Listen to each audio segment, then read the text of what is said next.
Então, gente, boa tarde. Boa tarde. Começar mais uma leitura aqui do livro Conflito e Paz, de Bert Hellinger.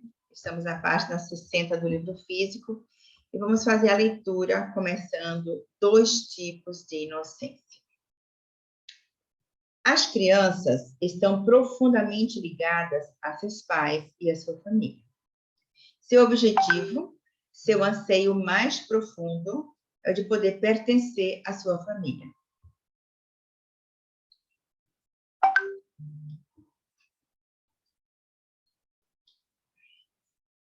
Quem sente esse direito de pertencer, sente-se inocente. Inocência significa justamente isso. Sinto que posso fazer parte. Esse sentimento nos liga à nossa família. Oi, Ingrid, seja bem-vinda. Esse vínculo é o vínculo de amor, que dele resulta. São frequentemente cegos, pois age de uma maneira que traz infelicidade e dano a si e a outras pessoas. O sentimento de inocência pode levá-la, por exemplo, a querer seguir pela morte pessoas de sua família. Por exemplo, sua mãe ou seu pai, ou um irmão prematuramente falecido, para unir-se a eles e assim poder fazer parte deles. A criança também deseja seguir os destinos que tiveram consequências importantes em sua vida. Por exemplo, se os pais se divorciaram quando a criança tinha 3 anos, quando ela crescer e tiver um filho com essa idade, talvez também se divorcie. E fará isso por estar vinculada ao padrão que vigora em sua família de origem, sem estar consciente dessa conexão. Várias decisões aparentemente livres têm, na verdade, esse tipo de vínculo. Ou ainda, quando uma criança nota que alguém quer deixar a família, ela pode dizer no seu íntimo: eu vou no seu lugar. Então, ela pode desenvolver uma anorexia, dizendo em seu íntimo: antes desapareça eu do que você. Querido papai ou querida mamãe. Ela pode ainda desenvolver alguma doença, sofrer um acidente ou suicidar-se, para alguém de sua família continue vivo. Esse é um pensamento mágico. Ele traz infelicidade para a criança e também para outras pessoas da geração seguinte. Pois quando alguém na família faz algo assim, mais tarde outros membros da família seguirão esse padrão, com o mesmo amor cego e a mesma inocência. Como a criança pode livrar-se dessa inocência cega e deste amor cego, amando e sendo inocente, de um modo sensato que lhes permita continuar vivo e ser feliz? Se, por exemplo, uma criança quer seguir na morte a mãe falecida, deve encará-la no seu íntimo. Então, verá que se adoecer e morrer por amor à sua mãe, não fará mal a ela. A criança não deve olhar apenas para si e para seu próprio amor. Precisa olhar também para o amor da mãe ou da pessoa a quem deseja seguir. De repente, se ela compreende que realmente a ama, precisa decidir a continuar viva.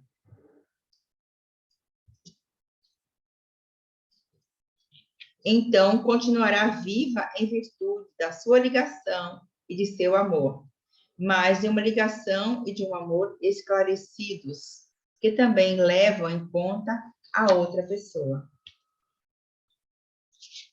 Muito interessante isso, né?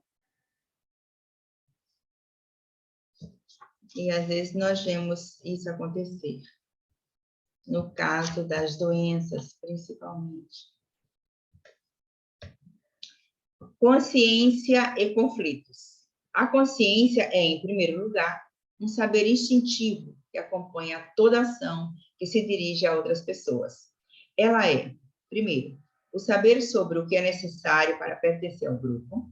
Segundo, saber sobre o que eu devo a outro quando dele recebi algo e ainda não lhe retribuí, ou quando fiz algo de mal ao outro ou tirei algo dele e não sofri ou perdi algo em compensação. E terceiro, saber o que devo a um grupo para que ele possa subsistir e atuar como um grupo. Portanto, o saber sobre qual deve ser a minha contribuição para que o grupo subsista e se desenvolva. Então, esses são os 3 aspectos em relação à consciência. A boa e a má consciência. Isso eu quero que vocês prestem bastante atenção, porque isso é uma chave para a gente compreender muitos do amor cego e das posturas que a gente, às vezes, toma deliberadamente, sem perceber e sem ter a consciência plena. Então, a boa consciência e a má consciência. Como sabemos o que é a consciência? Como a consciência exige de nós? Como sabemos o que a consciência exige de nós? Pelos sentimentos de culpa ou inocência. Ou, dito de outro modo, por meio da má consciência e da boa consciência. A má consciência nos leva a mudar o nosso comportamento, de modo a nos livrarmos dela.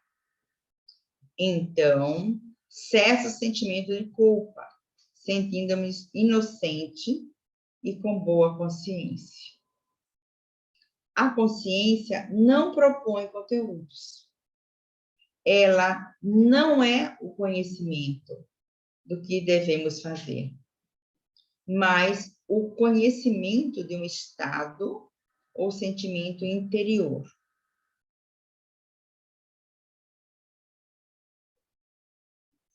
Não nos prescreve em detalhes o que precisamos fazer para perder a má consciência e para conservar e recuperar a inocência. Nisso temos uma certa liberdade para escolher os meios. Podemos experimentar diversas possibilidades e testar, pela sensação resultante, de que medida elas nos ajudam a nos livrar dessa má consciência. Portanto, a consciência é, em primeiro lugar, um sentimento que nos ajuda a perceber como devemos agir para assegurar nossa vinculação a um grupo importante para nós. Os mitos. Em torno da boa e da má consciência se aglomeram muitos preconceitos e mitos que não resistem à comprovação. Eles conferem à consciência uma posição que podemos experimentar não compete a ela. Um desses preconceitos é o que a consciência é a voz de Deus em nossa alma, e por isso devemos segui-la incondicionalmente. Se fosse assim, todos os seres humanos deveriam ter a mesma consciência, o que evidentemente não ocorre. E não podemos debater-se mutuamente em guerras ou outros conflitos com igual boa consciência. A consciência assegura, em primeiro lugar, nossa vinculação aos grupos importantes para nós, principalmente aqueles de que depende nossa sobrevivência. Ela nos vincula a eles independentemente do que exijam de nós.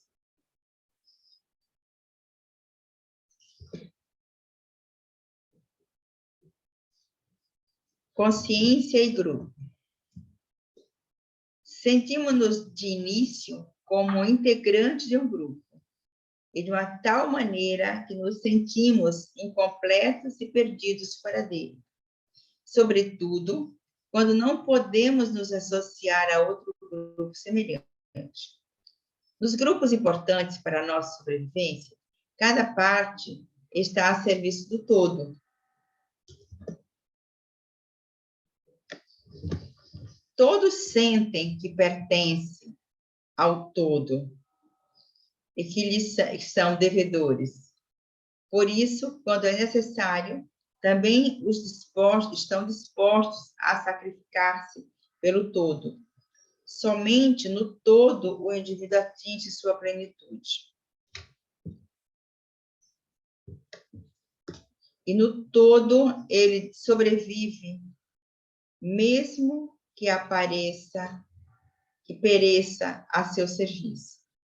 Por conseguinte, a consciência serve menos à sobrevivência do indivíduo do que a do grupo. Ela é, acima de tudo, uma consciência de grupo. Só quando levamos isso a sério é que entendemos muitos comportamentos em nós e nos outros, que de outro modo nos parecem estranhos e descabidos. Pela necessidade de pertencer, o indivíduo faz tudo o que o grupo exige dele. Em decorrência disso, quando obedece à sua consciência neste grupo, ele não possui uma individualidade ou um eu independente.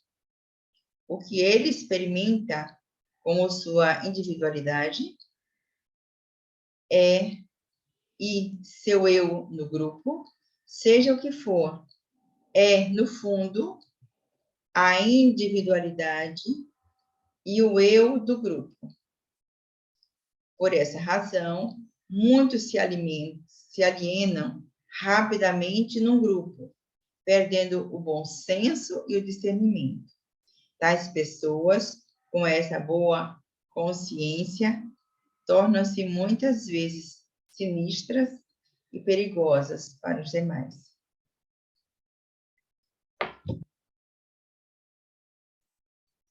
Podemos dar uma paradinha aqui para ver quem tem alguma compreensão e possa estar trazendo algumas dúvidas.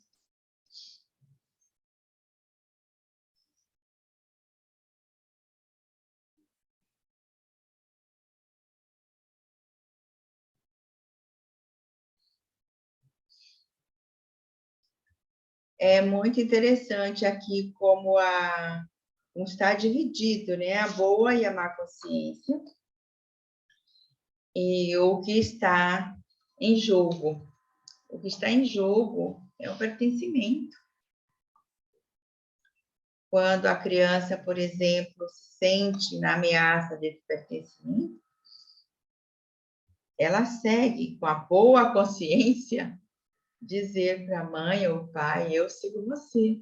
Eu sigo você na morte, eu sigo você na doença. Ela quer salvar os pais e às vezes quer salvar a família, o irmão, ou alguma coisa que aconteceu na família. Desde que ela se sinta no nível da alma, porque a boa consciência, ela é sentida como a criança, no caso, e muitas vezes no adulto, que não está com consciência plena, ele simplesmente entra no nível da alma e quer resolver, e quer salvar. E nesse conflito, elas podem também adoecer ou morrer. E a gente viu aqui a função do mito, quando ele também coloca que também as guerras estão a favor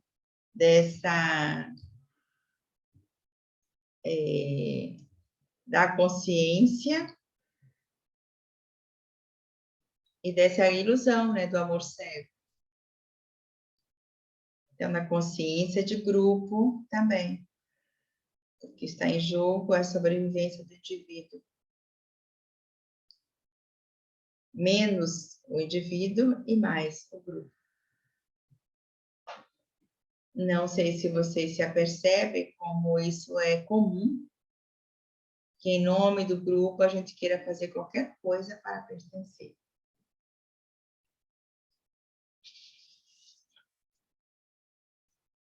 Então, seguindo um pouquinho adiante, vamos falar o medo da consciência. A preponderância do grupo sobre o indivíduo leva a convicções e ações coletivas que não resistem a uma ponderação sóbria. Antes, a impedem e proíbem. Aqui fica claro o tipo de realização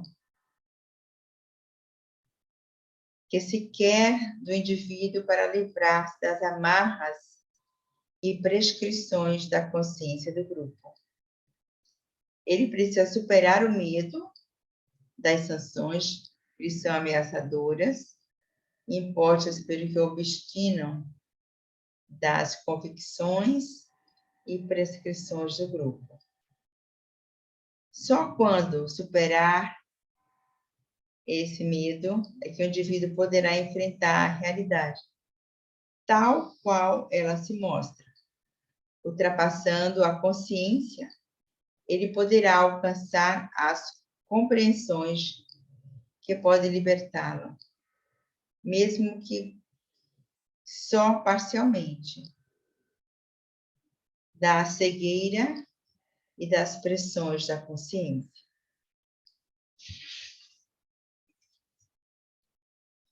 A consciência desapercebida.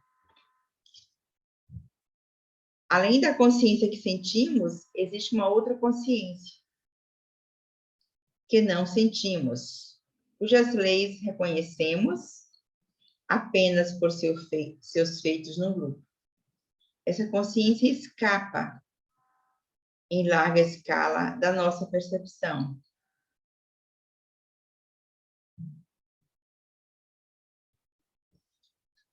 Principalmente porque nossa consciência habitual, que experimentamos como má consciência ou boa consciência, abafa nossa sensibilidade para com esta outra consciência, recalcando para o inconsciente.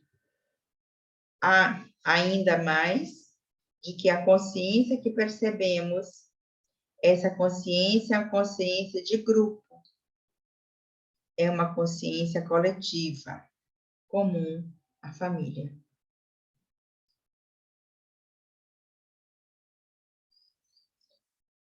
Igual direito de pertencer. Essa consciência coletiva impõe duas leis fundamentais. A primeira lei é a seguinte: todos os membros do grupo têm o mesmo direito de pertencer, em oposição à consciência que percebemos. Essa consciência não pertence à exclusão de nenhum membro. Por conseguinte, em sua jurisdição, todos os membros de um grupo se sentem seguros. Contudo, quando um elemento é excluído, muitas vezes, sobre o influxo da consciência, manifesta a consciência coletiva, constituindo o membro excluído por um membro mais novo do grupo. Então, este sente e se comporta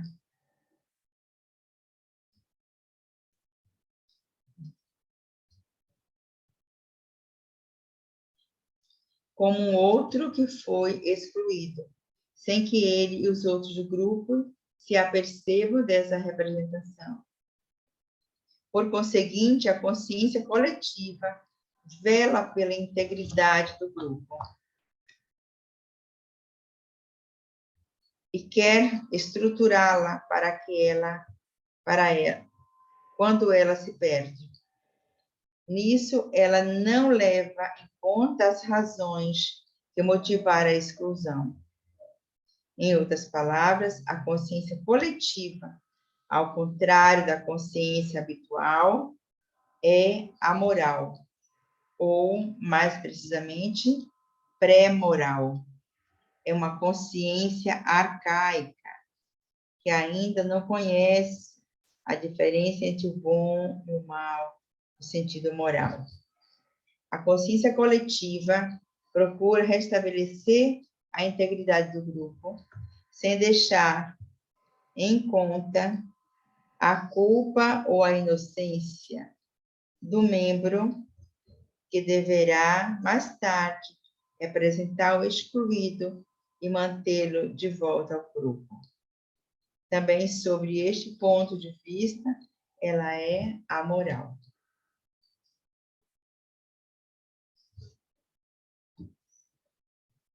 Por isso, essa consciência coletiva é moralmente superior à consciência que sentimos, porque confere prioridade à integridade do grupo e à sobrevivência de cada membro do grupo, cada membro individual. Isso significa que, ao contrário da consciência moral, que decide sobre a integração ou a exclusão dos membros de um grupo, e, em última análise, até mesmo quando sua vida e morte está consciência percebida, protege a vida de todos os membros do grupo, inicialmente contra a esperança de consciência moral.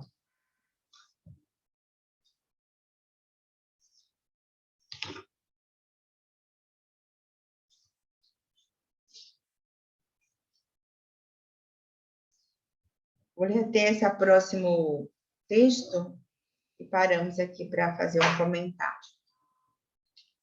Anteriores e posteriores. A consciência coletiva vela ainda por uma segunda lei, que é igualmente arcaica e está a serviço da coesão e sobrevivência do grupo que essa consciência abrange. Essa lei afirma: quem pertencia anteriormente ao grupo tem precedência sobre quem veio depois. Aqui é a ordem, a lei da hierarquia. Que sentido tem essa lei e quais os seus efeitos? Que sentido tem essa lei e quais os seus efeitos? Ela atribui um lugar para cada membro, de acordo com sua idade. Embora aparentemente hierárquica, essa lei é um modelo perfeito de igualdade, pois proporciona a cada membro, de decurso de sua vida, as mesmas possibilidades de ascensão. Elas não precisam ser conquistadas, nem exigem lutas, pois resulta espontaneamente do decurso do tempo. Assim, essa lei assegura a paz interna e a coesão do grupo, impedindo as rivalidades e a luta por posições mais elevadas. Por isso, ela constitui o princípio de ordem fundamental para a sobrevivência de um grupo, onde cada um depende de todos. Quem transgride essa lei torna-se, para o grupo, um inimigo interno que ameaça a sua sobrevivência. Por isso, perde o direito de pertencer-lhes. E, sob a pressão da consciência coletiva, é expulso do grupo. Antigamente, isso também significava, naturalmente, uma sentença de morte. Quando se trata da sobrevivência do grupo, a consciência coletiva nega àquele que coloca em risco essa sobrevivência o direito de pertencer ao grupo. É importante ressaltar o que lhe descrevo aqui. Se baseia em observações por essa lei, pois essa lei continua agindo hoje com igual rigor nas famílias. As tragédias familiares começam quando algum membro transgride essa lei. As tragédias familiares começam quando algum membro, transgride essa lei. Vamos lá, pessoal. Agora aqui vamos... Quero saber as compreensões que vocês tiveram com essa parte da leitura. E o que a gente pode trazer de clareza para que cada um possa ver as implicações, principalmente das exclusões, por não respeitar as leis ou criar confusões por continuar tendo uma boa consciência. E aí, Eliane, o que é que você me traz? Oi, Ingrid. Oi, Querida. eu tô ouvindo. Tá ouvindo, né? Então...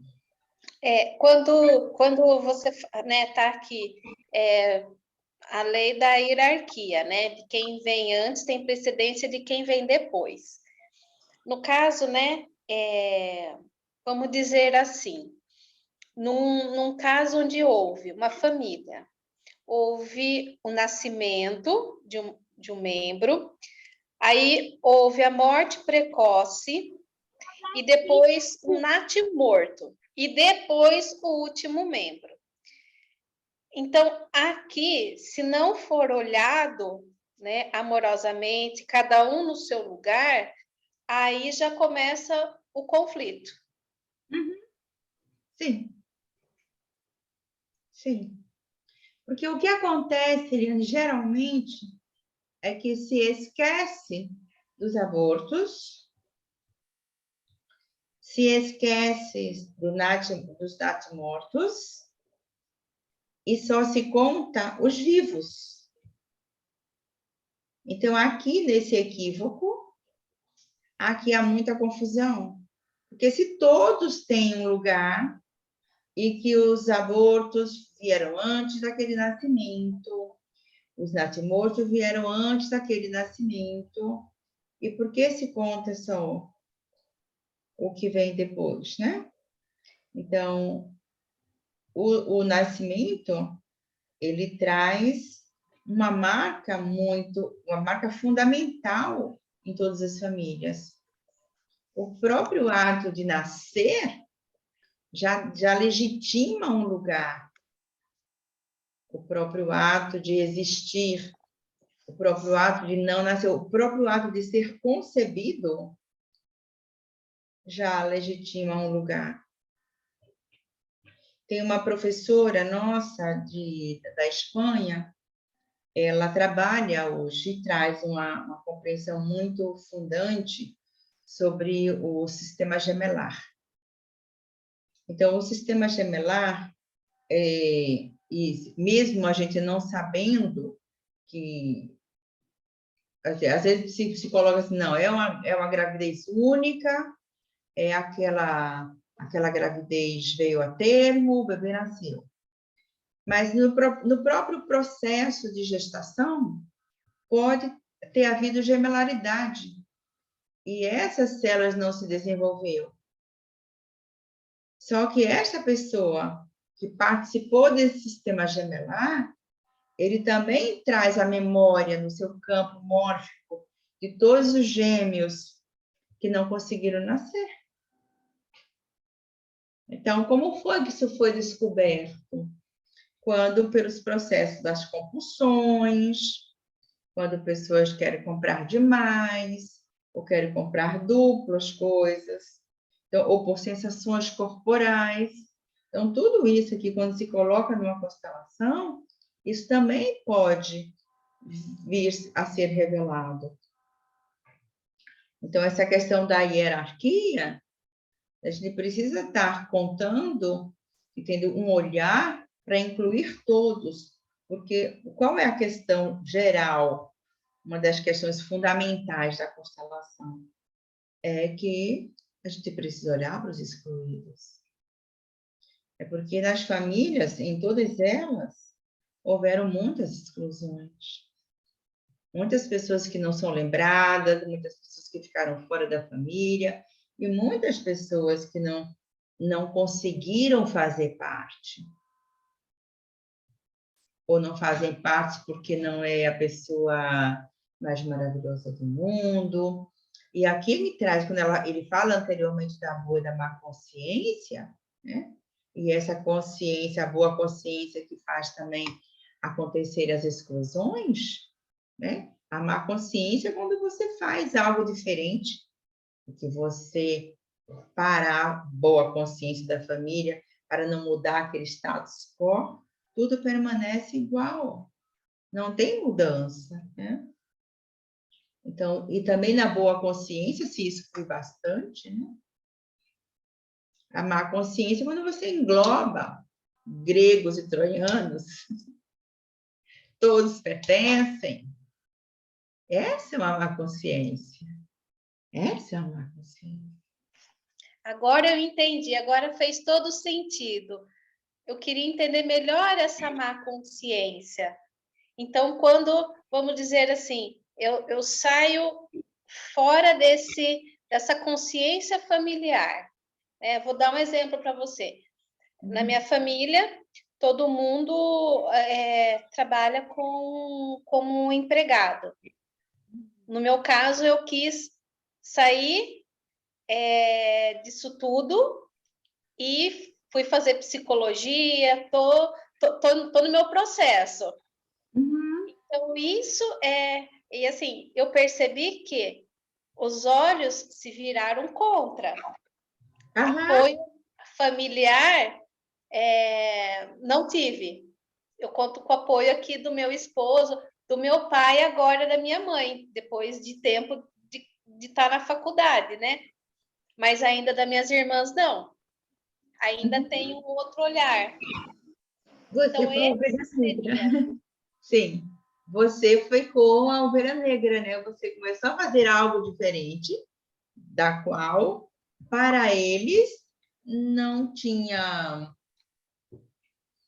razão, não tinha necessidade, você podia estar seguindo o caminho de todos, mas você fez um movimento diferente. E são esses pequenos ou grandes movimentos diferentes que fazem com que haja uma mudança e uma transformação nas famílias. E a partir daí, quanta mudança você não vai gerar a nível de comportamento e de percepção em toda a família. Você está levando as pessoas a terem um outro olhar, a fazer um olhar mais reflexivo na vida, né? Ou então, continua fazendo as mesmas coisas de sempre.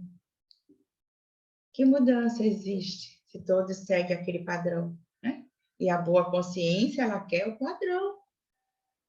Ela quer que todos sigam por ali, que é confortável. Por isso que quando sai e faz uma coisa diferente, muitas vezes há um questionamento. Será que eu estou fazendo certo? Será que é a melhor profissão mesmo? Será que é isso aí? E se as pessoas não me aprovam, como é que eu fico? Então, às vezes, o não aprovação é algo muito difícil de ser sustentado, né? Já pensou eu ter que bancar tudo isso, todo mundo dizendo não, não, não, e somente eu que vou? E faço diferente de todo mundo? Aí eu posso perder, inclusive, o respeito, eu posso perder a presença das pessoas, eu posso perder o carinho. Maria, a pessoa que então age na má consciência é como pessoa assim, que sai da zona de conforto e busca algo novo. Isso. Não necessariamente ela está desrespeitando a hierarquia. Isso. Mas ela pode se tornar uma excluída na família? Pode. Se alguém achar que você não deve, ou que a pessoa trouxe algo diferente, a pessoa pode ter a consciência plena, consciência pessoal, não. Eu não estou fazendo nada para afrontar a minha família, mas eu quero, é o meu desejo de alma, ser uma psicóloga, por exemplo, mas sendo uma família de engenheiros, os engenheiros vai dizer assim, nossa, que pessoa louca, está fazendo algo que não vai contribuir com a gente, vai estar trazendo a família para um outro lugar. Essa pessoa pode se sentir excluída pela não aprovação. Pela não aprovação. Pode até, Ingrid, a família não a excluir, mas o próprio sentimento de não ser aceita nas suas escolhas leva a pessoa a se sentir a exclusão, a se sentir excluída. Eu fiquei com dúvida em relação à exclusão, quando do link que você mandou para a gente no grupo, falando da experiência que a pessoa teve, com relação à tataravó, que teve, né, uma tragédia na família, e aí a menina tinha toda essa reação de ter pesadelo e acordar arranhado e tal. E eu não consegui entender se o excluído era a filha que engravidou, no caso a bisavó dela que engravidou nova, ou se foi a tataravó que, por ter cometido o ato, ficou excluída. Eu fiquei com essa dificuldade. Essa tataravó, ela tem um ato que foi excluída. Essa exclusão, ela atua, às vezes, numa terceira geração.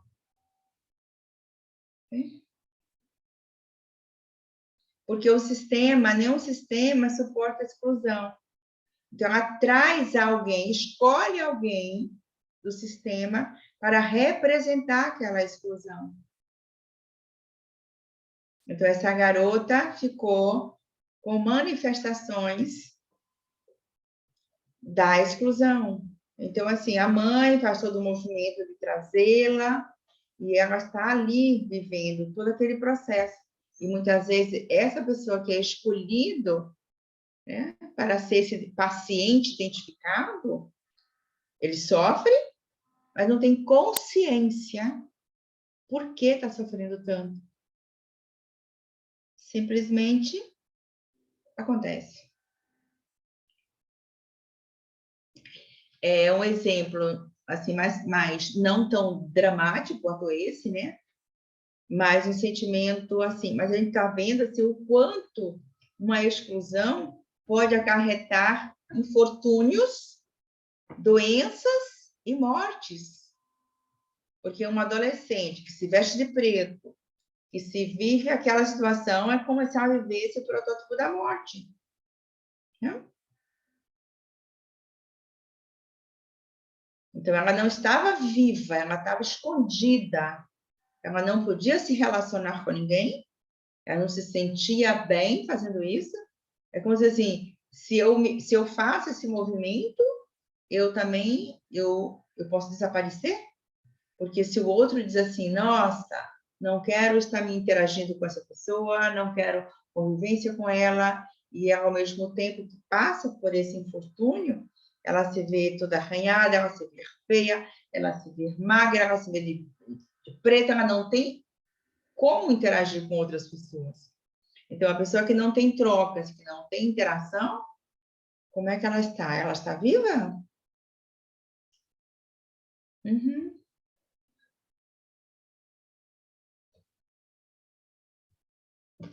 Então, assim, é muito, a gente precisa ver muitas essas consequências, né? Quando a gente faz um movimento diferente, né, que a gente estava falando aí, de ser uma profissional diferente, mesmo que a família toda não apoie, ela está trazendo algo diferenciado para essa família. Essa família, se olhar, né, para esse lugar, pode dizer, puxa vida, eu não compreendia que seria tão bom para a nossa família que você se tornasse uma psicóloga. Que coisa boa que agora você já aponta para um outro lado que faz com que a gente tenha uma visão diferente da vida. E mesmo ela sendo, a princípio, né, uma fora da lei, fora da lei, ela trouxe um benefício muito grande para essa família.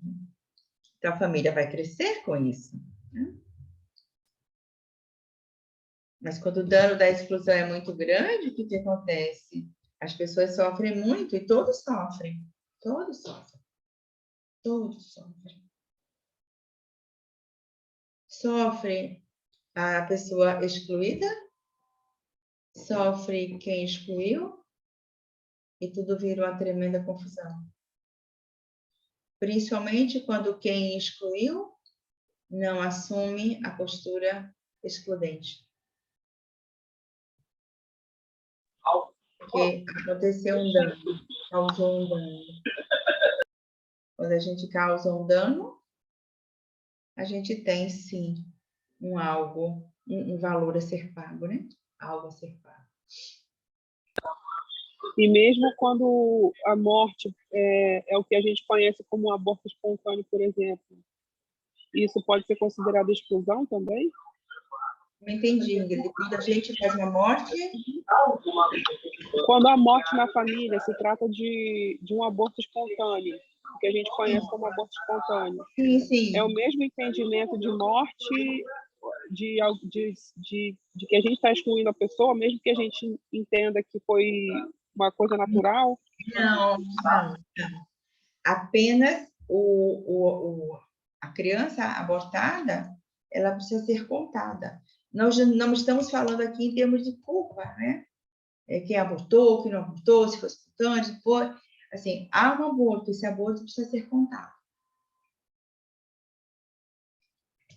No caso, dar um nome para a criança, fazer um enterro, alguma coisa assim. Não, para a criança é um ritual bonito, né, que a gente pode fazer, se não para a criança, mostrar para ela tudo que se faz hoje, os lugares que se vai, as viagens que se pode ir, as belezas da vida. Olha, se você estivesse aqui, você estaria vindo aqui, você estaria com tantos anos. Então, não é uma história de carochinha, né? É uma história séria de inclusão, porque quando a gente olha hoje para as nossas questões, a gente precisa olhar também para os nossos descendentes, né? Quem vem depois? Porque não podemos deixar um saldo negativo para quem vem depois. E quanto mais a gente trazer esse processo de cura, de incluir, mesmo que você não ame, mas você inclui, aquilo é fato. Aquela pessoa está ali, convivendo comigo, participando das coisas. Comigo não necessariamente eu tenho que dizer sim a todas as falas, né? O que eu não posso, talvez seja assim, que você não existe, que você está fora, que você não pertence. Então, banir a pessoa do sistema. Aí esse é um grande dano. Que você faz não para o outro, mas você faz também para si e para os seus descendentes. Já precisa ter muita responsabilidade com isso, né? Então, você que é consteladora também, Eliane, então precisa estar olhando assim, quando a gente, constelador, não faz um bom serviço, não coloca as coisas sempre dentro, não faz uma leitura do campo mórfico, onde a gente pode estar trazendo uma outra questão para o nosso cliente, essa consequência também vai para o nosso próprio sistema. Quando a gente faz um desserviço.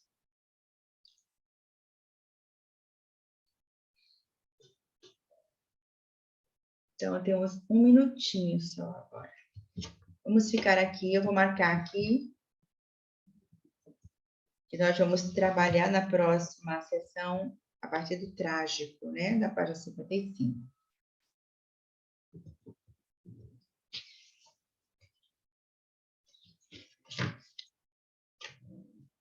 Para a gente concluir na próximo encontro, esse capítulo chamado Atuação das Consciências. Então, e vocês que estão lá no grupo, eu gostaria que vocês fizessem, tivessem dúvidas, quisessem fazer algum questionamento, que colocasse lá no grupo, para a gente poder trazer para cá. Tá bom? Então, muito obrigada, um grande beijo, gostei muito de estar aqui com vocês. Que bom ver a Ingrid de volta. Aê! Oi, garoto lindo, como vai? Então, eu me chamo Elau. É, esse alemão aí falando tudo. Ela falou.